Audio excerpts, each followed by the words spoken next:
की तर्ज पर राजस्थान के ब्यावर में एक्शन शुरू हो गया है। राजस्थान के ब्यावर में हिंदू लड़कियों का धर्मांतरण, ब्लैकमेलिंग और गैंगरेप का मामला सामने आने के बाद लोग आक्रोशित हैं। तस्वीरें भी लगातार आपको दिखा रही हैं। राजस्थान सरकार योगी मॉडल अपनाने पर अब उतर आई है। अतिक्रमण पर बड़े एक्शन का खाका खींचा गया है।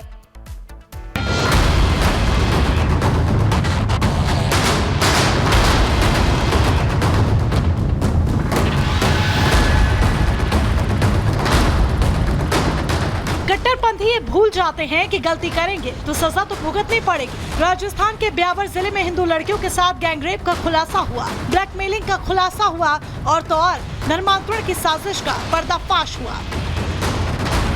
तो अब जहां ये साजिश रची गई, वहां योगी मॉडल की तर्ज पर संभल की तरह ही एक्शन हो रहा है। अब प्रशासन के रडार पर है विजयनगर का ये कब्रिस्तान और एक जामा मस्जिद।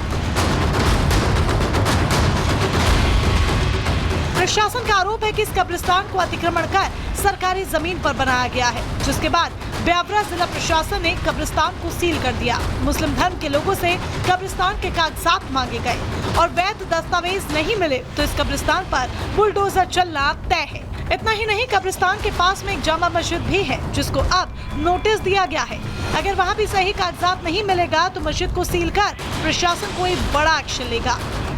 राजस्थान के विजयनगर में लव जिहाद का मामला सामने आने के बाद प्रशासन पूरी तरह से हरकत में है। संभल की तर्ज पर देखिए, यहाँ पर ऐसा लग रहा है कि बड़ी कार्रवाई को अंजाम अब दिया जाएगा। विजयनगर का कब्रिस्तान आप देखिए, अवैध संपत्तियों पर कहा गया कब्रिस्तान का कब्जा है, इसीलिए देखिए प्रशासन ने यहाँ पर सील वाली मुहर लगा दी है। इस कब्रिस्तान को पूरा सील कर दिया है और कब्रिस्तान के पास कितनी ज़मीनें हैं ये देख कर अंदाज़ा आप लगाइए। वहाँ पर आप देखिए पटरी आप देख पा रहे हैं रेलवे की। उसके बाद से देखिए यहाँ पर इन लोगों ने बाउंड्री की हुई है। इस बाउंड्री से शुरुआत होती है, आप देखिए दूर तक हमारी नज़र भी नहीं जा पाएगी।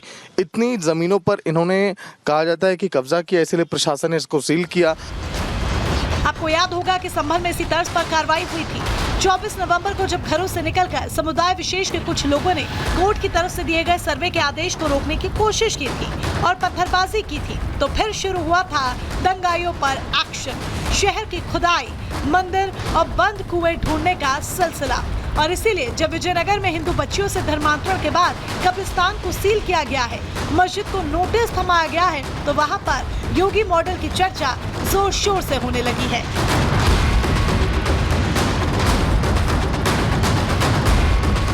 Bureau report, Republic Bharat. करीब 46 साल बाद संभल में कार्तिकेश्वर महादेव मंदिर के कपाट खोल दिए गए हैं। अनुमान है कि हजारों कावड़िए कल मंदिर में जल चढ़ाने के लिए पहुंच सकते हैं, जिसको लेकर सुरक्षा बढ़ा दी गई है और मंदिर को भगवा रंग से सजाया गया है। डीएम संभल खुद मंदिर की सुरक्षा का जायजा लेने कार्तिकेश्वर महादेव मंदिर पहुंचे, जिसे अब संभल महादेव मंदिर के नाम से भी जाना जाता है। तस्वीरें आप देख रहे हैं। संभल का कार्तिकेश्वर महादेव मंदिर, जिसे 46 साल बाद प्रशासन ने खोला, लेकिन महाशिवरात्रि को देखते हुए इस मंदिर को सजाया गया है, क्योंकि इस बात का अनुमान है कि हजारों की संख्या में जो श्रद्धालु हैं, जो कांवड़िए हैं, वो यहाँ पर पहुंचेंगे और शिवलिंग पर जल अर्पित करेंगे। तस्वीरें मैं आपको उस मंदिर की दिखा दूं। शुरुआत में इसे संभलेश्वर महादेव मंदिर बोला गया, बाद में कार्तिकेश्वर महादेव मंदिर और अब संभल महादेव मंदिर के नाम से भी इसे जाना जाता है। 40 साल बाद प्रशासन की निगाह इस पर पड़ी, क्योंकि चारों तरफ से दीवारों से पटा हुआ यह मंदिर था, दीवारें हटाई गई और अब इस मंदिर के सौंदर्यकरण को लेकर जो काम है वो भी किया जा रहा है। लेकिन महाशिवरात्रि है, जिसको देखते हुए इस बात का अनुमान है कि हजारों की संख्या में जो कांवड़िए हैं वो पहुंचेंगे और जो शिवलिंग आप यहां पर देख रहे हैं, प्राचीन शिवलिंग, इस शिवलिंग पर जल अर्पित करेंगे। इसी को देखते हुए इस मंदिर को पूरे तरीके से सजाया गया है और आप तस्वीरों में देखेंगे कि एक तरीके से संतरी रंग से इस पूरे मंदिर का जो पेंट है वो किया गया है और मंदिर के अंदर आप भगवान हनुमान जी की प्रतिमा देख रहे हैं, शिवलिंग देख रहे हैं, लेकिन बाहर से जो मंदिर सजाया गया है उसकी तस्वीरें भी दिखा दें कि भगवा जो झंडे हैं आपको मंदिर के चारों तरफ नजर आ जाएंगे। पूरी मीनार पर भी जो झंडा है वो लगाया गया है और पूरे तरीके से भगवा रंग में जो पेंट है वो इस मंदिर का किया गया है, क्योंकि हजारों की संख्या में कांवड़ियों के पहुंचने का अनुमान है। और सीधे संभल ही आपको लिए चलते हैं। जतिन हमारे साथ जुड़ गए हैं। जतिन, कल को लेकर क्या तैयारियां की गई हैं, क्योंकि बड़ी संख्या में लोग पहुंचने वाले हैं?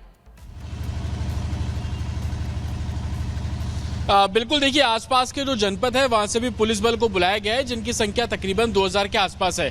10 जो पैरामिलिट्री फोर्स की कंपनियां हैं उनकी तैनाती की गई है। कोतवाली में इस वक्त मैं मौजूद हूं। ये देखेंगे कंट्रोल रूम यहाँ पर बनाया गया है, सीसीटीवी कंट्रोल रूम है ये पूरे संभल, और जहां पर कांवड़िया जो है वो चलेंगे, निकलेंगे और अपने अपने घर के पास वाले मंदिर में पहुंचेंगे, तमाम सीसीटीवी कैमरों से निगरानी रखी जा रही है। और कंट्रोल रूम बाकायदा कोतवाली में सेटअप किया गया है और इस कोतवाली में से ही इस पूरे संभल पर नजर जो है वो रखी जाएगी। अब से कुछ देर बाद जो एडिशनल एसपी हैं वो खुद कोतवाली पहुंचने वाले हैं और फ्लैग मार्च पूरे इलाके में निकाला जाएगा। मंशा ये है कि पिछले कुछ समय से संभल की जो तस्वीरें सामने आ रही थी, तनाव की तस्वीरें सामने आ रही थी, शिवरात्रि के समय पर ऐसा कुछ ना हो, जिसको लेकर तमाम जो तैयारियां हैं वो यहाँ पर की जा रही है। और उसी क्रम में फ्लैग मार्च निकालना हो, सैकड़ों सीसीटीवी अलग अलग जगहों पर, भीड़भाड़ वाली जगहों पर इंस्टॉल किए गए हैं। सिर्फ संबलेश्वर महादेव मंदिर ही नहीं बल्कि जो छोटे बड़े जितने भी मंदिर है वहां की भी सिक्योरिटी को सुनिश्चित किया जा रहा है। और यही कारण है कि एसपी खुद और डीएम खुद लगातार उन मंदिर का दौरा भी करते हुए नजर आ रहे हैं। हालांकि पुलिस का साफ तौर पर कहना है कि शांति बनाए रखने की अपील वो लगातार कर रहे हैं। और पिछले कुछ समय से जब 24 नवंबर को हिंसा हुई थी उसके बाद से कोई तनाव जैसी स्थिति